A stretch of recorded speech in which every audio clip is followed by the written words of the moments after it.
Hey guys, Scott here with Living Fit AZ, and today I just want to talk to you about weight loss and just some of the basics because there are a lot of different opinions on it, on how to lose weight and everything like that. So I just want to cover some of the more common myths, I guess, and just kind of let you guys know about what you kind of can start doing right now to help you start losing weight and getting healthier. So one of them, something that's kind of simple that a lot of people just don't listen to is weight loss is basically calories in versus calories out. And if you want to lose weight, you have to burn more calories than you're taking in. And you have is something called your metabolic rate, which is essentially your metabolism. And what you want to do is, I'll have an equation down below. You can calculate what your resting metabolism is, which is basically what your body needs for calories just to perform functions to live, like breathing, your heart rate, your brain functioning, and all your organs and such. And then when you're actually awake, you add in calories for functioning, just daily activities of living, and then any exercise that you might do and anything like that, along with you can add in the foods that you eat. So if you eat more protein, it's going to take more energy to actually break down the protein than compared to carbohydrates. And so you would use that to figure out what your baseline is of calories that you need to basically maintain your weight. And then if you want to lose weight, you're going to subtract 500 calories from that. So you have a caloric deficiency of 3,500 calories over a week, and that'll equate to 1 pound loss every week. And they recommend 1 pound is a good way to lose weight, that you're going to actually lose fat and you're not going to be losing your muscle mass, because some people will actually lose like maybe 5 pounds in a week, and most likely, like if you do that from a fad diet, you probably lost 90% muscle and then 10% fat. But if you are someone who's maybe 350 pounds, 5 pounds in a week might be a little more realistic in the first month or so, maybe not even that long. But yeah, so basically you need to look at your metabolic rate. Like I said, I'll have the equation in the description so you can kind of figure that out. It's pretty simple, and I'll put in an example too. Also, exercise.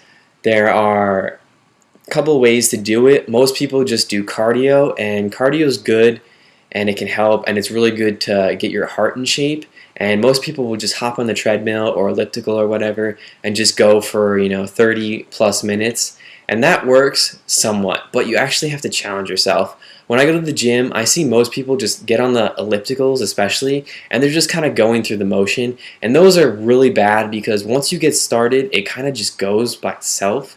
So if you're not actually challenging yourself, you're not doing anything. And you can see those calories saying that you're being burnt on the machine, but it's really not accurate. Also, a thing is, if you lean on the front of those machines, it says you're burning more calories than you actually are. So you can't really trust that at all. You need to have the resistance high enough along with an incline that you actually have to push. Like if your foot can just glide from the front to the back to the front of the machine on those ellipticals, you're not doing anything. You need to actually push, and then you're going to start burning some calories, get your heart rate up, and that's what's going to burn your metabolism.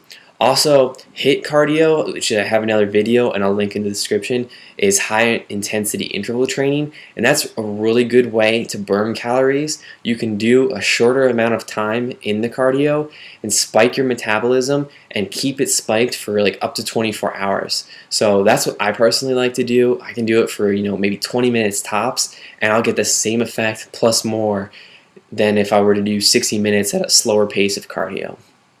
And then the next thing that a lot of people don't do, especially women, is resistance training. You need to do resistance training. If you're not using weights, you're not taking full advantage of the opportunity to burn fat.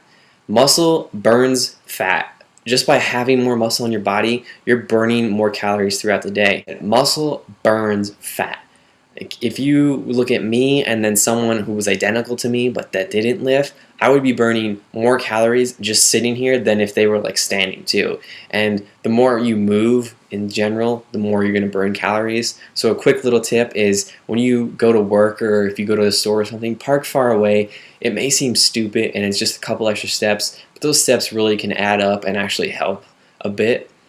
And so, like I said, you need to do resistance training, not only just for the metabolic effect that it can to help you burn calories and burn fat throughout the day, but as you get older, your bones get brittle, and that's why a lot of people, when they're older, they'll fall and break their hip. Which, quick little fact, they don't fall and then break their hip. The bone actually breaks, which then causes old people to fall. But that's because they have no bone density. And resistance training, anything weight bearing, especially like running, that's why running is better than ellipticals, is anything that puts pressure and impact on your bones causes them to be like, hey, we're getting beat up, we need to strengthen ourselves. So it then creates a thicker, more bone. And that's really good to help you live and function better as you get older. And also, like there's not a lot of research, but I personally believe that resistance training is extremely important, especially in the elderly population. I mean, I have trained some older people, and I've had them doing things like dumbbell cleans and snatch and some somewhat explosive power movements, and it really helps them a lot. I trained a lady who was 90 years old, and she still exercises 3 to 4 times a week, and she does resistance training. Obviously, she's not doing tons of weight, but it's something that's a challenge for her. It keeps her moving, and if she takes a week off and then comes back, she can feel the difference, that she's more brittle and everything just hurts more. So just moving in general with the weights help a lot. So those are just a couple quick facts. I'll have a link in the description to the blog where you can go and check. I'll have some more things listed, and that's really it.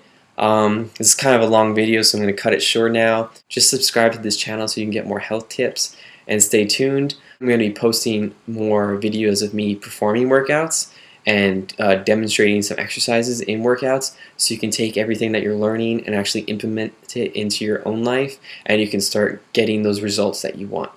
Alright, thanks guys.